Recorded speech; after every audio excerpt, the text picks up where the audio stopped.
Assalamualaikum, halo Tribuners, apa kabar? Balik lagi di Hati Sehat Itu Indah. Nah Tribuners, hari ini kita akan membahas mengenai vertigo bersama dengan Dr. Zamzanaria. Halo dok. Halo, Assalamualaikum. Waalaikumsalam. Lagi di mana dok? Biasa, pengabdian. Lagi di rumah sakit. Oh iya, di rumah sakit. Boleh tahu nggak sih dok, dokter prakteknya di mana aja? Mungkin belum ada yang kenal dengan dokter. Iya, jadi praktek PNS-nya, pengabdiannya di Rumah Sakit Abdul Muluk, ya. Kemudian swastanya di Rumah Sakit Advent dan Geraha. Iya, jadi kalau mau ketemu dokter ke 3 rumah sakit itu. Kita rumah sakit itu, ya. Ya, nah dok, hari ini kita akan bahas soal vertigo dok ya, yang lumayan jadi banyak pertanyaan orang. Vertigo itu seperti apa, gitu Ya. Ya, jadi boleh minta penjelasannya nggak dok soal vertigo ini apa sih dok, penyakit yang seperti apa? Ya, vertigo sebenarnya bukan penyakit, tetapi kumpulan gejala. Kumpulan gejala yang disebabkan oleh suatu penyakit, gitu. Ya, jadi vertigo itu adalah bagian dari gejala-gejala yang sebenarnya ada penyakit yang mendasari kenapa orang vertigo. Nah, vertigo sendiri adalah suatu kondisi kumpulan gejala yang tadi disebut, utama adalah gangguan keseimbangan, ya. Jadi adanya halusinasi atau ilusi seolah-olah adanya pergerakan, baik pasien merasa badannya bergerak atau sebaliknya dia merasa lingkungannya yang bergerak, berputar gitu. Nah, jadi vertigo sendiri suka diklasifikasikan orang bagian dari sakit kepala, padahal bukan. Dia sebenarnya suatu kumpulan gejala yang mendasari beberapa penyakit yang memberikan gejala-gejala yang tadi kita sebut vertigo, gitu. Nah, vertigo sendiri, gejala muncul vertigo ini kan tadi gangguan keseimbangan, ya. Nah, ini manusia diciptakan Tuhan, keseimbangannya ada dua senternya, ada dua lokasinya, yaitu di pusat sama di tepi namanya, ya. Kalau di lokasi pusat yaitu di otak, kalau di tepi yaitu di saraf tepi. Di otak mana yang mengatur keseimbangan manusia, yaitu cerebellum. Kalau di tepi yaitu di bagian telinga, ya, telinga dalam. Ada lagi alat keseimbangan di organ kita, yaitu panca indera mata, ya. Kemudian tadi organ dalam telinga dan sendi, otot dan sebagainya yang kita sebut proprioceptif. Nah, jadi di mana lokasi gangguan pusat keseimbangan tadi yang kita bilang, yang tepi atau sentral, maka gejala vertigonya juga berbeda-beda, ya. Nah, jadi kalau misalnya di pusat tadi cerebellum, ya, otak kecil yang mengatur keseimbangan pusat manusia, bila ada sesuatu di situ, maka gejala pada pasien akan mengalami vertigo yang namanya vertigo sentral.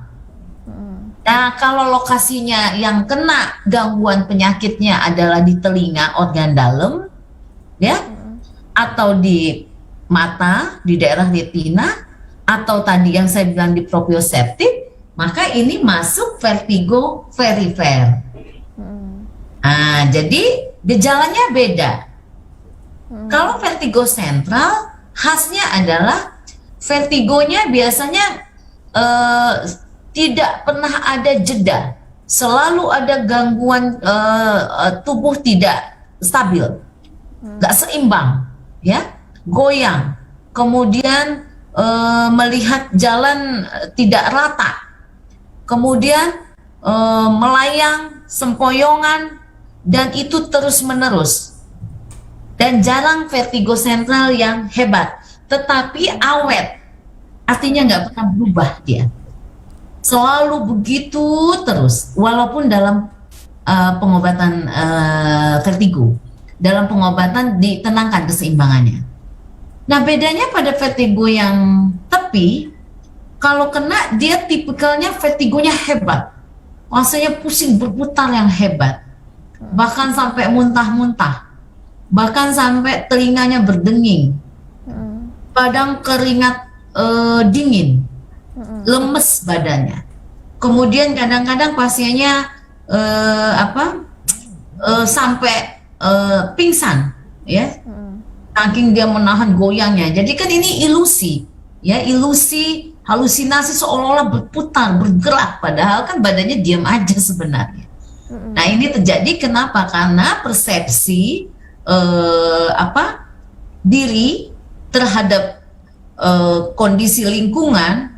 Jadi tubuh merasa bergerak, adanya mispersepsi antara otak sama tubuh yang terjadi pada pasien. Padahal pasien sebenarnya tidak ada pergerakan, cuman persepsi otaknya ini pasiennya bergerak gitu loh. Ini yang terjadi kenapa vertigo berlangsung. Nah, kalau vertigo yang tepi hebat tadi, makanya jadi kalau orang sampai muntah-muntah, keringat dingin sampai lemes, kayak udah nggak ada tenaga, kita mah lebih langsung cepet, oh ini mah vertigonya bukan otak sumbernya ini dari luar otak, ini namanya vertigo perifer, ya. Nah, nanti mungkin akan kita bahas per lokasi, vertigo sentral maupun vertigo perifer. Apa sih penyebabnya? Kenapa vertigo sentral muncul? Kenapa vertigo perifer ini muncul? Iya, ya boleh nggak dok dijelasin dok penyebabnya? Langsung ya? Masing-masing, langsung Boleh. aja dok. Jadi kalau vertigo sentral, artinya gangguannya adalah di otak. Nah, apapun yang menyebabkan penekanan atau gangguan pada otak kecil, maka akan muncul gejala vertigo sentral tadi. Apa? Satu, tumor otak. Kemudian infeksi otak, radang otak, kemudian cedera otak, ya, kemudian perdarahan otak, sumbatan otak, ya, yang daerahnya di dekat atau bahkan di lokasi keseimbangan pusat tadi, yaitu otak kecil, cerebellum. Nah, ini akan menimbulkan gejala vertigo sentral tadi. Nah, artinya kesimpulannya, vertigo ini suatu gejala penyakit. Ini ada penyakit sesuatu nih. Kenapa orang dapat vertigo? Pas dicari, oh karena ada tumor otak. Jadi bukan penyakit vertigo, tapi vertigo adalah suatu sindrom, kumpulan gejala yang mendasari kita mencurigai orang ini ada sesuatu penyakit di daerah keseimbangannya. Nah, ada lagi vertigo tepi tadi yang kita maksud, yaitu gangguan pada keseimbangan tepi, yaitu telinga dalam, ya, organ telinga sumbernya. Di situ juga ada saraf keseimbangan, ada saraf pendengaran. Itu sarafnya satu, keseimbangan dan pendengaran itu yaitu saraf nomor 8. Fungsinya keseimbangan dan pendengaran. Nah, bila dia terganggu, dia akan memberikan gejala-gejala vertigo tepi tadi. Apa saja contohnya? Yaitu infeksi pada telinga, tumor pada telinga misalnya, atau kalau ada Meniere syndrome, ya, Meniere syndrome ini gangguan di daerah telinga dalam yang ini khas banget pada kasus pasien muncul gejalanya vertigo tepi tadi. Kemudian juga BPPP, yaitu gangguan, bahasa kepanjangannya benign paroxysmal benign posterior paroxysmal vertigo. Nah, ini lokasi gangguannya juga di daerah tepi, yaitu di daerah telinga dalam, yang gejalanya pasti yang muntah-muntah hebat itu.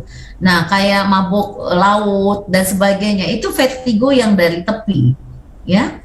Nah, vertigo tepi ini penyebabnya tadi bisa infeksi telinga, radang telinga, ada kerusakan saraf di telinga, kemudian ada BPPP, ada Meniere syndrome tadi yang kita sebut, atau gangguan pada organ mata, ya, penglihatan, ya, misalnya silindris, kemudian gangguan pada retina. Nah, ini juga menimbulkan vertigo, tapi vertigo bukan sumbernya otak, yaitu tepi. Nah, gitu deh. Ya. Nah, kalau kita mengalami vertigo ini dok, itu harus langsung ke dokter atau ada yang bisa kita lakukan dulu di rumah dok?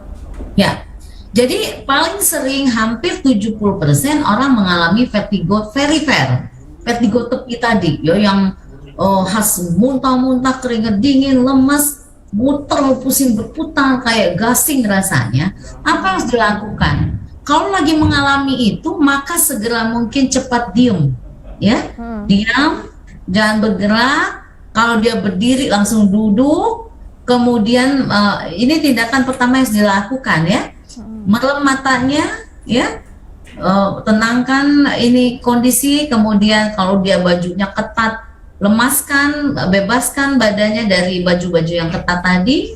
Nah, setelah itu kalau ada obat di rumah, obat untuk gejalanya menekan muternya, ya, cepat langsung segera diminum. Ya. Nah, andaikan sudah dilakukan yang tadi dimaksud, masih berulang-ulang bahkan sampai muntah-muntah, maka solusinya lah tetap harus dibawa ke rumah sakit. Tetapi biasanya bila vertigo perifer seperti ini, kalau sudah paham, biasanya pasiennya udah mengenali, ya, nanti makanya akan ada edukasi bagaimana mensiasati kalau kita lagi mengalami vertigo, ya. Itu pasiennya sudah paham banget nih apa yang harus dia lakukan. Setelah itu minum obat, harapannya adalah tidak berlanjut untuk rawat inap. Nah, biasanya yang berlanjut rawat inap adalah pasien tidak mampu menyiasati vertigo ini dan dia panik, ya. Saking paniknya ya itu muntah makin hebat, keringat dingin muncul, lemes, akhirnya butuh pertolongan rumah sakit, kebutuhan cairan, kemudian menenangkan vertigonya dan lain-lain.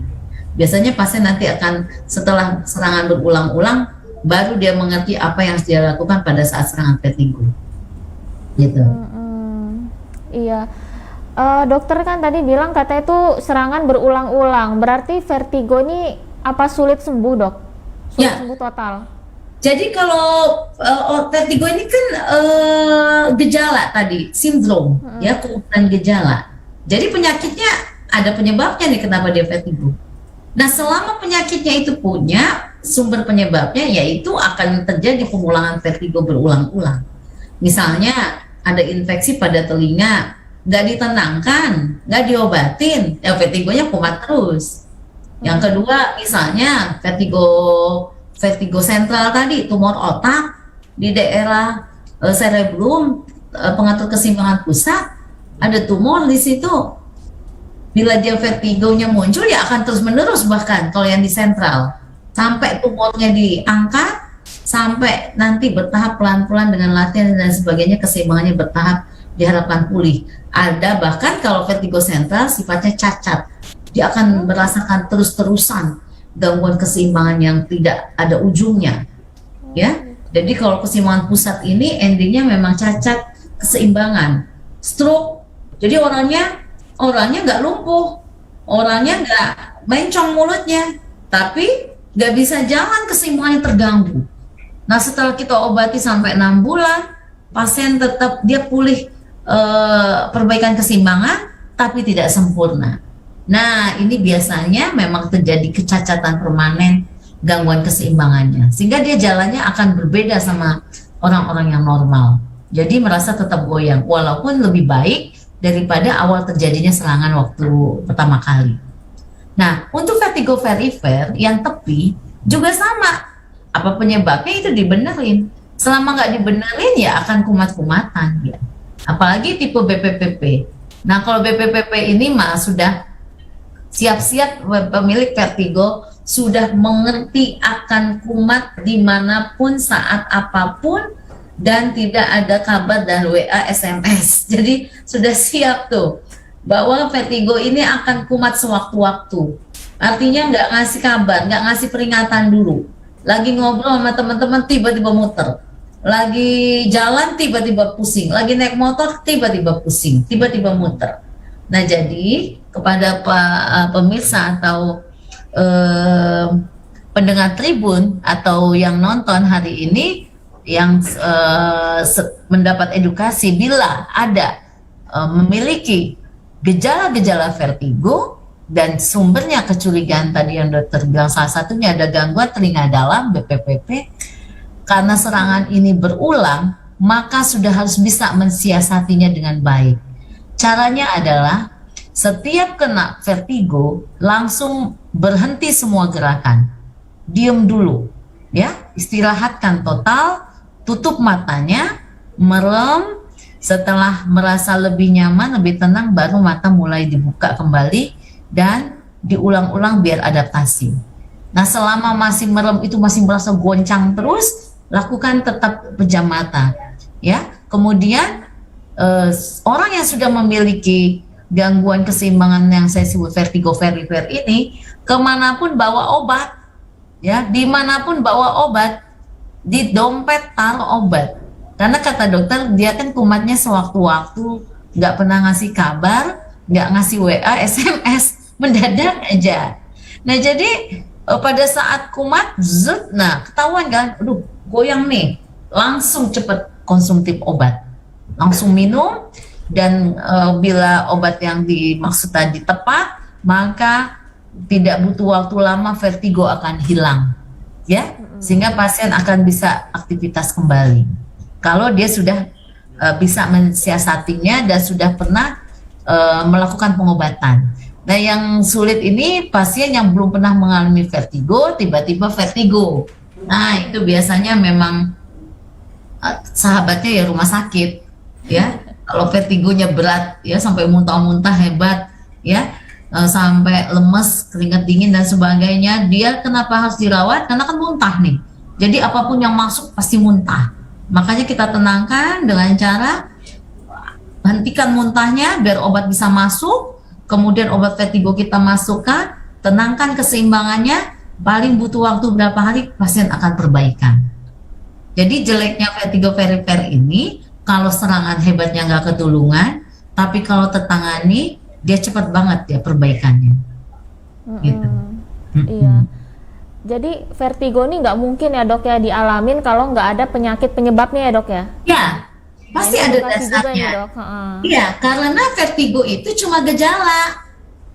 Gitu loh, gejala yang memberitahu kita ini ada penyakit sesuatu loh. Gitu.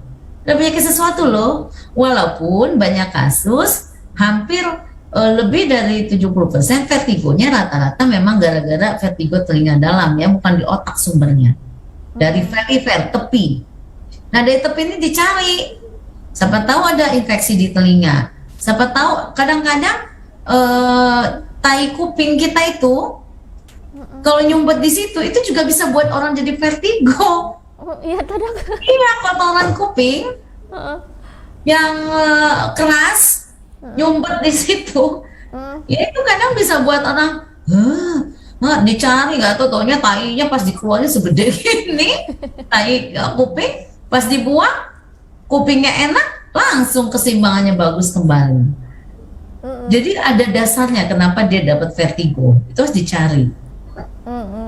Walaupun beberapa kasus banyak memang kadang-kadang nggak ditemuin vertigonya ini karena apa, tetapi bukan tidak ditemukan, kadang-kadang kan pemeriksaan pasien ini pengennya periksa udah sehat, udah nggak ada keluhan, sudah gitu, ya dia nggak mau menelusuri lagi penyebabnya apa. Yang penting vertigonya udah hilang, besok vertigo lagi, dah kumat. Nah, kalau yang tipe BPPP tadi yang saya bilang benign paroxysmal possessional vertigo, kalau ini memang bandel. Pokoknya kalau sudah pernah dapat BPPP, gangguannya ada di telinga dalam, yaitu ada organ dalam yang di situ ada cairan telinga yang suka bergerak nih, bergerak kiri dan kanan, kiri kanan di sini nih, normalnya begitu. Nah, pada satu posisi dia naik ke atas, nah itu yang buat pasien vertigo karena cairan itu nggak turun lagi ke bawah. Nah, ini namanya daerah, nah ini yang menyebabkan BPPP tadi. Nah, ini pencetusnya apa? Satu, pergerakan yang cepat, artinya dari duduk langsung berdiri tiba-tiba, atau lagi tidur bangun mendadak tiba-tiba. Nah, ini pencetus tuh yang menyebabkan BPPP kumat, ya. Kemudian perputaran tubuh yang cepat, ya. Kemudian olahraga yang membutuhkan gerakan cepat. Nah, ini suka menyebabkan kumatnya vertigo disebabkan BPPP tadi. Iya. Nah, vertigo ini mungkin nggak sih dok sampai bikin pingsan? Iya. Vertigo verifer, vertigo sentral, semua bisa memberikan saking hebatnya keseimbangan, khususnya yang verifer ya. Saking hebatnya vertigonya sampai orang halusinasi kuat, bergoyangnya, yang muternya. Padahal badannya kan diam aja, kita lihat. Badannya diam aja kok dia bilang muter kan gitu ya. Nah, itu sampai pasien gangguan rasa emosional dan akhirnya dia terjadi pingsan. Bisa sampai begitu. Kalau vertigonya hebat sekali. Nah, kalau vertigo sentral, bisa orang pingsan, bisa. Tapi bukan karena vertigonya, karena penyebabnya. Misalnya tumor otak nih. Tumor otak buat vertigo, jadi bukan vertigonya yang buat dia pingsan. Tapi karena adanya tumor di otak tadi. Nah, itu yang buat dia pingsan. Jadi beda pada kasus vertigo yang perifer. Kalau vertigo perifer memang hebatnya banget itu vertigo bisa menyebabkan pasien pingsan karena vertigonya. Tapi kalau vertigo yang sentral, orang pingsan bukan karena gejala vertigonya, tapi gara-gara penyebab muncul vertigonya di otak itu, gitu. Iya. Mungkin bisa dipahami ya? Iya bisa. Paham kan? Agak-agak iya. Iya. Dokter kan tadi kan bilang ya kalau orang yang sudah punya vertigo tuh harus kemana-mana harus bawa obat. Itu obatnya hanya bisa didapatkan di dokter atau bisa dibeli bebas di apotek, Dok? Dia sebenarnya banyak apotek yang minta resep ya obat itu. Jadi gini, pengobatan vertigo itu ada dua, yaitu satu pengobatan tiga, pengobatan simptomatik. Simptomatik itu gejalanya kita tekan dengan obat-obatan, ya. Satu, kalau muntah kasih obat muntah. Yang kedua, kalau dia muter-muter kasih obat anti vertigo, ya. Dan itu berupa macam-macam, mereknya macam-macam. Dia grupnya antihistamin. Yang bisa saya sebut genernya kayak beta-histin mesylate, kemudian flunarizin. Nah, itu obat vertigo tuh, ya. Jadi obat vertigo itu pada saat serangan itu kita bagi tiga. Yang pertama obat gejalanya. Kalau muntah dikasih obat muntah, kalau vertigonya kuat dikasih obat anti vertigo, kalau dia lemes dimasukkan cairan ya, dibantu infus gitu. Yang kedua pengobatannya adalah rehabilitasi. Setelah tertangani dia dilakukan terapi rehabilitasi. Rehabilitasi itu terapi adaptasi.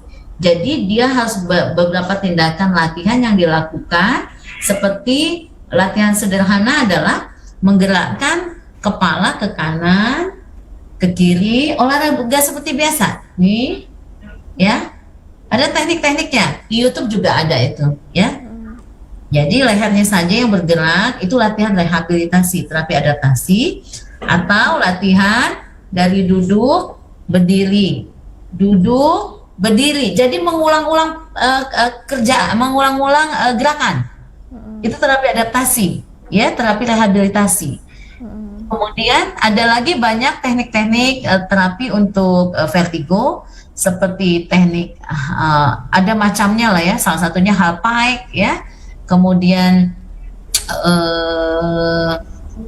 teknik dengan tadi saya bilang pergerakan yang berulang-ulang tadi, teknik naik tangga, naik turun. Nah, itu juga teknik rehabilitasi.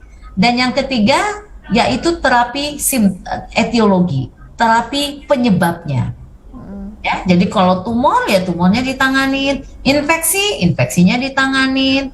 Kalau penyebabnya cedera, ya cederanya diberesin, diobati. Kemudian kalau penyebabnya karena stroke atau karena perdarahan otak, ya ditangani penyebabnya perdarahan otak itu. Nah, jadi dalam penanganan vertigo itu 3 item ini harus saling berkesinambungan. Kalau yang obat-obat vertigo yang kita minum, itu kan obat untuk menghilangkan gejala keseimbangannya, tetapi bukan menyembuhkan penyebabnya kenapa dia vertigo. Makanya tadi disebut lagi ada terapi etiologi, yaitu pengobatan penyebabnya. Apapun penyebabnya itu diobatin, gitu. Iya. Obat-obatan yang diminum tadi itu, Dok, yang memang harus dibawa ke manapun itu, Dok, ya? Ya. Itu obat yang dimanapun dibawa, yang saya maksud adalah obat anti vertigonya. Yang tadi generiknya beta-histin mesylate, flunarizin, ya. Mungkin kalau ada merek dagangnya contohnya Mertigo deh, gitu namanya, kan sering ya dengar ya. Istigo, Mertigo, nah itu obat pereda vertigonya. Tapi bukan obat penyembuh. karena itu cuma untuk menghilangkan gejalanya vertigo. Iya. Oke, Dokter Zam, sebelum saya tutup, ada yang mau dokter sampaikan, Dok? Ya, jadi vertigo adalah yang harus masyarakat pahami adalah vertigo adalah suatu kumpulan gejala yang muncul pada seseorang yang harus dicari apa penyebab dari kumpulan gejala tadi.